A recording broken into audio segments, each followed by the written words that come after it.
하합스부르크 역사의 하이라이트라고 할 수 있는 유럽의 장모님 마리아 테레지아의 이야기가 기다리고 있습니다. 그러니까 스페인의 하합스부르크 집안이 이 대가 끊긴 거죠. 이제 후사가 없다 보니까 하합스부르크 집안하고 결혼했던 여러 그 집안들에서 그 왕이 나와야 되는데 우여곡절 끝에 루이 14세의 손자가 스페인이 왕이 됩니다.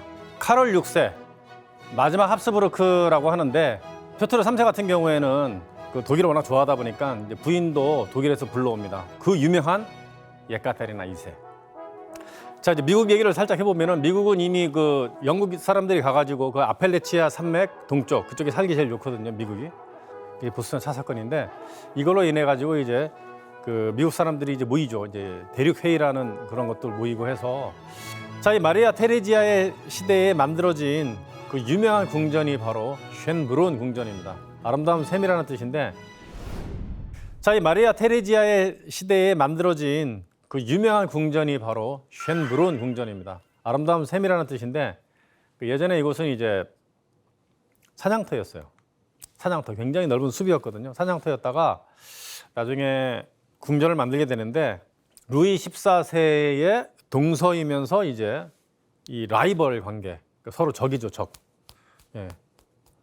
레오폴드 1세라는 사람이 있었습니다. 합스부르크에. 오스만 터키가 올라올 때 비엔나에서는 레오폴드 1세가 오스만 터키하고 전쟁하고 있었고 오스만 터키는 또 그 우리가 전면 공격할 테니까 오스트리아를 전면 공격할 테니까 프랑스 루이 14세한테 가가지고 그 전쟁에 참석하지 말아달라 이런 얘기를 하게 되죠. 루이 14세는 오스만이 엄청나게 많은 선물 꾸러미를 갖고 커피도 이렇게 내려주고 하니까 루이 14세 같은 경우에는 이제 걱정하지 말아라. 오스트리아 우리하고 사이가 안 좋다. 치세요. 우리 다 죽어도 상관없습니다. 이렇게 얘기한 사람이죠. 근데 이제 거대한 궁전 베르사유를 만드니까 레오폴드 1세도 이제 궁전을 만들기 시작하죠. 경쟁 관계에서. 하여튼 어마어마합니다. 방이 2,441개, 부엌이 131. 뭐 지금 일반인한테 공개되는 건 40개의 방인데 지금도 그 외부인들이 거기 들어와서 살고 있는 그런 곳이고요. 뭐 정원도 굉장히 멋있어요. 뭐 이탈리아식 정원, 조각하고 분수가 있는 이탈리아식 정원, 프랑스식 정원, 막 재단인데 이제 카페트가 깔려 있는 것 같은 정원, 영국식으로 그냥 숲 자체를 그냥 이용하는 정원이 있기도 하지만 세계 최초의 동물원, 세계 최초의 뭐 이런 식물원도 이렇게 이 뭡니까 그 온실 유리로 만든 그것을 했고요. 일단은 뭐 대단한 이 공원을 만들어서 일반인들한테 해가 뜨고 해 질 때까지 그냥 공개를 하죠. 막 뛰어다니고 산책하고 이렇게 합니다. 입장료가 없습니다. 내부는 입장료가 있는데. 그리고 저 멀리 그 글로리아 떼라고 하는 영광의 아치가 있는데 7년 전쟁할 때요. 100만 명이 죽었습니다. 100만 명. 그러니까 오스트리아 남자 다 죽었다. 오스트리아 잘생긴 남자 데려다가 다 죽었다. 뭐 나폴레옹도 뭐 그래서 프랑스에서 별로 좋아하지 않지 않아요? 나폴레옹이 이제 전쟁을 하도 많이 하면서 잘생긴 남자 데려다가 다 죽여버렸으니까 나폴레옹을 이제 미워하는 사람이 굉장히 많았다 이렇게 하는데 하여튼 7년 전쟁하는 동안 오스트리아가 이 7년 동안에 주변에 이제 군사들을 데리고 다니면서 하여튼 많이 죽었는데 토탈 적국하고 다 합쳐서 100만 명이 죽었대요. 그래서 그때 죽은 사람들을 이제 영령을 기리기 위해서 만들어 놓은 이 영광의 탑이죠. 이렇게 아치 3개가 그려져 있는 글로리아 떼인데 그 영광스럽다라는 말이 글로리아인데 그 죽은 사람들을 이제 영광스럽게 이제 죽었다 이런 의미로 이제 표현을 한 겁니다. 그러니까 마리아 테레지아가 얘기하죠. 이제 7년 전쟁 끝나고 나서 어떠한 전쟁보다도 어정쩡한 평화가 훨씬 낫다. 그러니까 전쟁을 하지 말아야 되겠다라는 것을 이제 뼈저리게 느낀 거죠. 이제 7년 전쟁 때. 굉장히 멋있습니다. 일반인들한테 이렇게 매년 아주 공개적으로 그냥 쉔브론 음악제를 하는데 세계 최고의 그 음악가들을 불러오죠. 비엔나 필라모니 오케스트라를 비롯해가지고 최고의 그 음악하는 사람들을 모아서 이제 거기에서 그냥 음악을 즐기게 합니다. 공짜예요, 공짜. 그래 가서 이렇게 들으면 돼요. 진짜 기가 막히죠. 네. 뭐 음악의 도시답게. 그 내부에 들어가 보면은요, 이 바로크의 베르사유와하고는 다르게 굉장히 여성적인 섬세함이 많이 들어가 있습니다. 그러니까 이게 로코코임에도 불구하고 마리아 테레지아 바로크다 이렇게 얘기를 하거든요. 마리아 테레지아의 취향에 맞게 했으니까. 이 그랜드 갤러리가 이 길이가 이제 45m, 정확히 이제 기억이 안 나는데 45m가 좀 넘습니다. 천정도 굉장히 높고요. 여기서 이제 역사적으로 중요한 사건이 있었죠. 비엔나 회의도 그렇지만 마리아 테레지아의 합스부르크 집안 사람들은 교육을 워낙 철저히 받았기 때문에 누구는 댄서, 누구는 가수, 누구는 목공 이런 기술을 많이 했는데 마리아 테레지아 이 자체는 그 사람은 자체가 아니고 마리아 테레지아 그 자신은 그 오페라 가수이기도 하고 댄서이기도 했어요. 그래서 노래도 부르고 춤도 추고 했던 이런 장소이기도 하고요. 방이 굉장히 화려해요. 독특한 방이 굉장히 많은데 이 비와라크룸이라 그래서 중국 자개장을 가져온 거예요. 중국 자개장. 예. 그 당시 장관의 월급이 30길더인데 저거는 이제 3만 길던가 4만 길던가 이제 투자를 했다는 거죠. 장관의 월급이 장관이 1년 봉급이 30길던데 저거 3만 길드를 투자했다는 자개장이에요. 자개장. 중국에서 가져온 자개장. 예. 고려 자개장이 사실 세계 최고인데. 그리고 이제 100만 금의 방이라는 데가 있어요. 장미목이라고 있습니다. 북아프리카 아니 북아메리카. 어쨌든 아메리카산 장미향이 나는 나무 조각조각을 가져다가 벽에 대고요. 그 다음에 금으로 이렇게 아주 불타는 듯한 아주 특이한 모습을 했는데 그 안에 이 명주 비단이죠. 비단으로 인도 무굴 제국의 그 생활상, 무굴 제국 왕실 생활상을 쫙 그린 마리아 테레지아는 이 방을 만들고 나서 이 100만 길더가 들었대요. 자, 30길더가 장관의 1년 봉급이에요. 1년 연봉이죠, 연봉. 근데 100만 길더 생각을 해봐요. 그러니까 몇백억을 들인 거죠. 그러니까 쉽게 얘기하면 지금으로 치면. 그래서 거울을 크게 놓죠. 저쪽 거울, 이쪽 거울 놔가지고 거울을 딱 보면 굉장히 방이 넓게 보이는 큰 거울을 놔가지고 차 먹으면서 엄청 자랑했대요. 마리아 테레지아. 예, 이거 있잖아. 100만 길더 들었다. 죽이지. 뭐 이런 식으로 했겠죠. 그 정도로 아주 굉장히 화려한 방, 뭐 이런 방들부터 되게 많아요. 자, 마리아 테레지아의 그 아들 중에는 이제 2명이 굉장히 유명하죠. 이제 2명만 살아남았으니까 이제 2명만 이제 멀쩡했으니까 이제 막내는 이렇게 다른 데 보내주고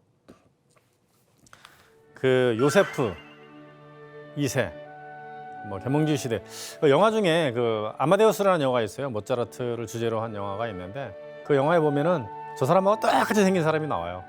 정말 캐스팅을 잘했다 이런 생각이 들었던 사람인데 모차르트하고 어린 시절 같이 보냈던 이제 형제이기도 하죠. 이제 어머니 마리아 테레지아하고 같이 이렇게 섭정이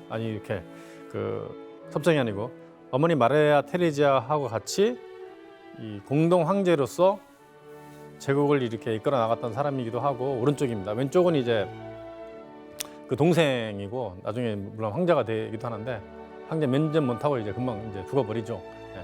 요세프 2세 모차르트하고 사이가 굉장히 안 좋았던 사람이에요. 계몽주의 왕이다 보니까 사실은 이제 합스부르크 왕들이 열심히 하는 사람들은 뭐 서류에 치여서 살았대요. 워낙 땅덩이 크니까 이거 사인하고 읽어보고 이거 하기에 바빴다고 합니다. 뭐 우리 조선시대에도 그런 오전에는 그런 것만 하느라고 이제 조선시대 왕들이 운동 못 해가지고 막 병이 많이 걸렸다고 하기도 하는데 합스부르크도 이제 마찬가지였다고 하죠. 그러니까 직접 나와서 이렇게 농사꾼들이 어떻게 있는지 쟁기도 해보고 그러니까 이제 계몽주의가 뭐예요? 이 모든 사람들한테 이렇게 깨달음을 주게 하는 거잖아요. 그러니까 교육도 시키고 혜택도 줘야 돼요. 뭐 길도 닦아요. 그 당시에는 없었던 뭐 도로분과위원회에서 막 길도 막 닦아. 막 그 유럽이나 이런 나라에 가보면은 막 도로가 돌로 돼 있어서 야 옛날부터 있었거니 하는데 그 옛날에는 다 흙길이에요. 흙길. 나중에 이렇게 이런 것들이 이제 많이 생긴 거죠. 도시 중심부 왕들이 다니는 이런 곳은 좀 있었는데 나머지는 다 흙길이었어요.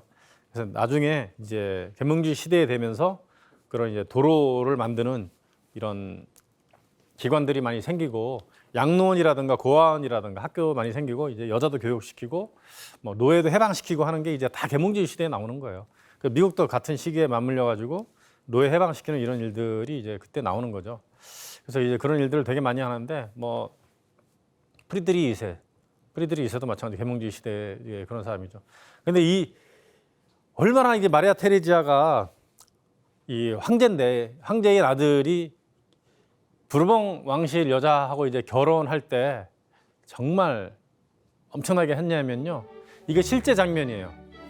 사진 찍은 것 같은 실제 장면이에요. 이게 뭐냐면 마차가 예? 마차가 온 거예요. 예. 마차가 행진하는 거예요. 결혼식 하러 들어오는 장면. 마차가 몇 개 이게? 몇 개 같아요 이게? 하여튼 굉장히 많죠. 135대인가 하여튼. 이 마차 하나만 있어도 이게 박물관을 만들 만큼 진짜 화려하게 그지으면 지금으로 치면 그 제일 비싼 롤스로이스 비엔나로 들어오는 장면인데 마리아 테레지아가 이제 있는 거겠죠. 그리고 여기 이 문을 임시로 만들어서 딱 통과하게 만들었던 정말 화려하게 그리웠죠. 자, 합스부르크 왕실이 갖고 있었던 아주 많은 것들 중에 그릇이 또 독특하죠. 그러니까 합스부르크 왕실 사람들이 사용했던 그릇만 모아놓은 박물관이 있는데 정말 그릇도 이렇게 화려해도 되나 싶을 정도로 정말 끝내줍니다. 그러니까 왕실을 만들 때 선대 왕이 사용했던 방 이런 거는 사용 안 하거든요. 그래서 조금씩 넓혀갑니다. 그러니까 그릇도 마찬가지예요. 선대 왕, 그러니까 쉽게 얘기하면 아버지가 사용했던 그릇을 내가 사용 않고 새로 만들어서 계속 나갑니다. 나머지들은 이제 보관을 하는 거죠. 그래서 그런 식으로 해서 남겨놓은 것들이 있는데 이거는 이제 실제로 사용했다기보다도 장식용으로 이제 만들어진 이제 그릇들이 있는데요. 유럽의 1710년도 맨 처음 마이센 도자기가 만들어진 다음부터 이제 도자기 산업이 조금씩 발전하기 시작하죠. 뭐 비밀처럼 어디 한 군데만 집중되어 있다가 합스부르크에서도 만들고 여기서도 만들고 헝가리에서도 만들고 지금은 뭐 핀란드 쪽에 있는 회사가 다 이렇게 합병을 했다는 그런 이야기가 있는데 그래서 이 하얀색 도자기를 백금이라고 했어요. 백금. 특히 마이센에서 만든 도자기를 이제 많이 이용했는데 그전에는 이제 일본과 중국에서 수입했으니까 이런 박물관에 가면 일본, 중국 도자기들이 굉장히 많죠. 근데 특이하게 금으로 만든 도자기도 되게 많아요.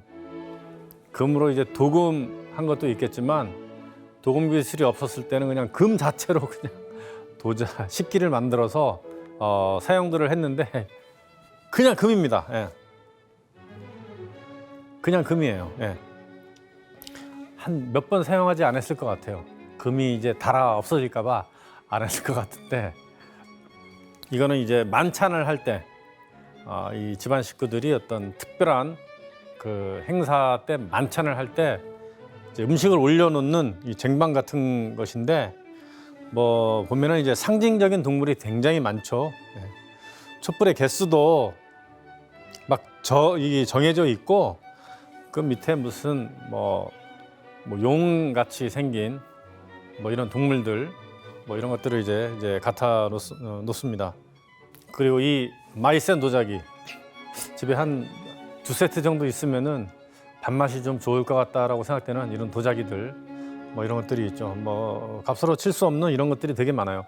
뭐 이제 일부만 보여드렸는데 지금은 식물 도감에서 사라진, 그러니까 식물 도감에는 있지만 그 멸종당한 이런 동물이라든가 식물들을 이 접시에 쫙 해서 했는데 접시 하나에 동물 하나예요. 접시 하나에 식물 하나인데 이런 것들이 진열이 되어 있는데 보면 깜짝 놀랍니다. 야, 이걸 다 일일이 손으로 그렸다고? 다 그렸어요. 그러니까 하나하나가 그 도자기 자체가 이제 작품으로 남겨져 있는 곳이 실버 컬렉션입니다. 굉장히 특이한 곳이라서 이제 보여드렸고요. 그리고 오스트리아 합스부르크 제국은 오스트리아 합스부르크가가 유지하기 위해서 돈이 필요하잖아요. 근데 소금 제국이라는 것은 뭐냐면 소금 독점 무역을 했습니다. 예전에 이제 소금을 줘야지 이제 월급을 주고 하는 것이었으니까 이제 스위스 사람들은 그 산속에 뭐 먹을 거 없으니까 대리 전쟁하러 용병으로 나가서 받는 게 뭐 소금이라든가 면포라든가 이런 다른 그런 것들을 받았잖아요. 뭐 쌀이라든가 이런 것들을 받고 오고 이렇게 했는데 하여튼 뭐 소금 없으면 죽으니까. 그리고 이제 향신료가 있기 전에는 이 사람들이 만약에 고기를 잡았어요. 도축을 했는데 뭔가 잘못 잡으면 냄새가 나잖아요. 그러니까 이제 방광이 터지면은 이 고기는 먹지 못합니다. 그냥 이제 버려야지. 찌린내가 나서 고기에서 못 먹거든요. 그럼에도 불구하고 이 사람들은 소금만 쳐서 먹는 거예요. 그러다가 이제 후추라든가 이런 향신료들이 이제 수입을 해오면서 이 신세계를 만난 거죠. 뭐 수초가 들어오더라도 소금이 없으면 안 되니까 그래서 이제 소금 광산이에요. 그냥 이렇게 뭐 수억 년 전에 지구가 뒤집어지면서 이렇게 산속에 광산을 발견하고 하면서 소금을 이제 개발하고 이걸 팔아 넘기는데 어느 다른 나라에서 소금을 판다고 하면은 가서 소금을 팔지 못하게 이제 군사를 보내가지고 제압을 하고 했죠.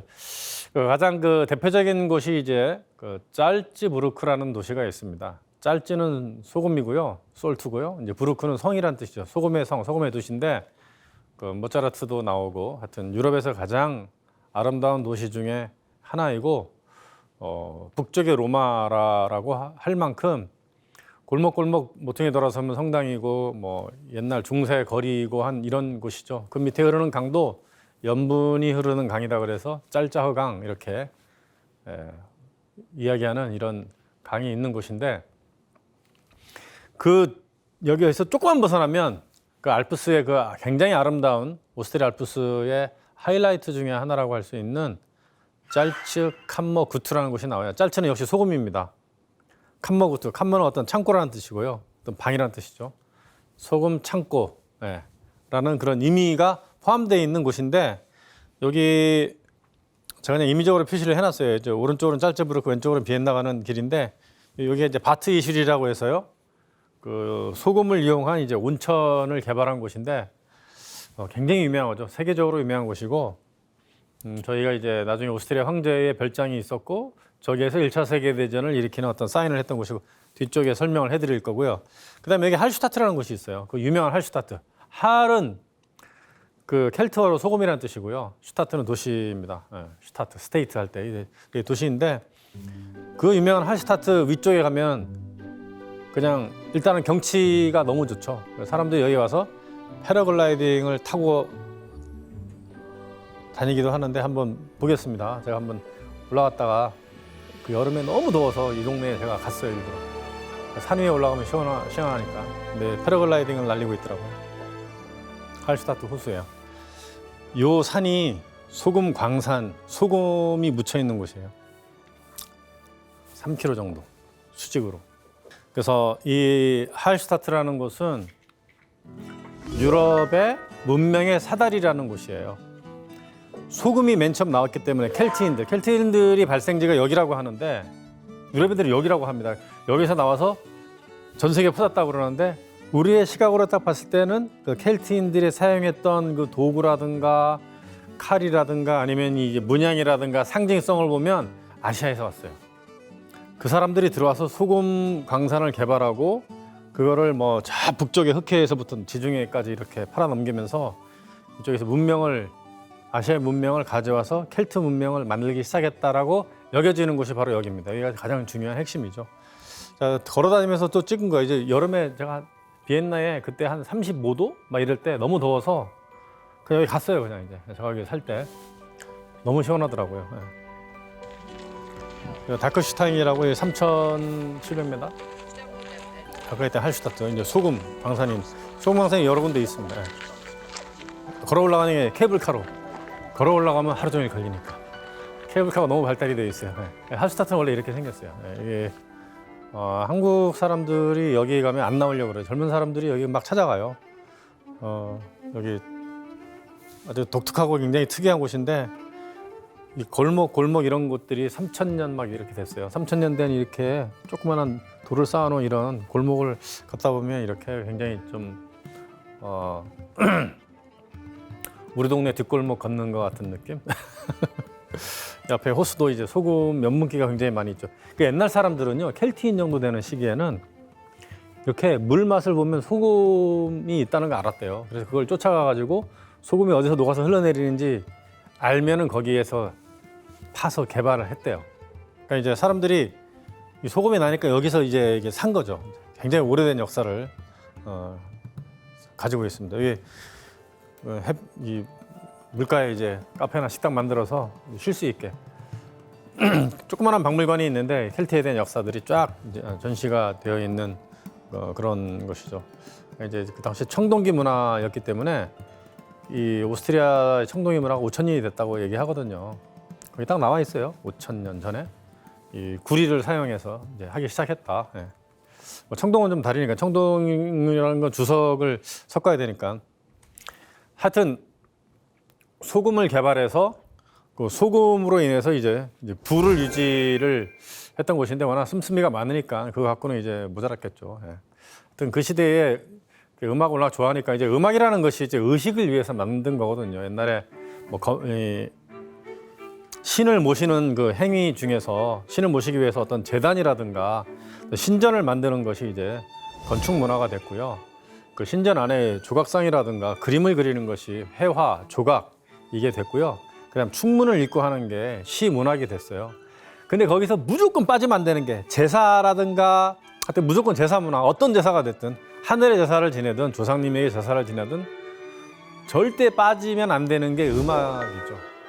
음악은 절대 빠지면 안 됩니다. 그래서 그 문명이 발생해서 이 제를 지내는 그 시대에 그 장소에서 악기가 발견되면 그 당시에 그 문명이 시작됐다는 것을 나타낼 수 있는 하나의 지표죠. 그러니까 악기가 굉장히 발달한 곳일수록, 악기가 굉장히 발달한 곳일수록 문명이 발달했다 할 수도 있는데 우리 고구려 때는 이제 악기가 오케스트라 악기가 이제 36개? 38개인가 하여튼 36개 정도 썼고요. 지금 오케스트라는 17개 정도의 악기를 이제 쓰고 있는데 어쨌든 이제 제사 때 이제 썼는데 합스부르크가가 이제 음악에 대한 아주 굉장히 각별한 그런 것들이 있어요. 물론 이제 교회 음악, 성당을 얘기하는 건데 캐톨릭 그 음악 미사할 때라든가 반드시 필요하잖아요. 반드시 필요하죠. 그래서 음악이 빠진 그 제사는 반쪽짜리밖에 안 되는 제사죠. 그래서 합스부르크가 뭐 비밀스러운 것도 되게 있지만 그 음악가들을 데려와서 음악가를 후원해서 그 음악을 활성화시키고 장려를 많이 시켰는데 가장 대표적으로 하이든, 모차르트, 베토벤입니다.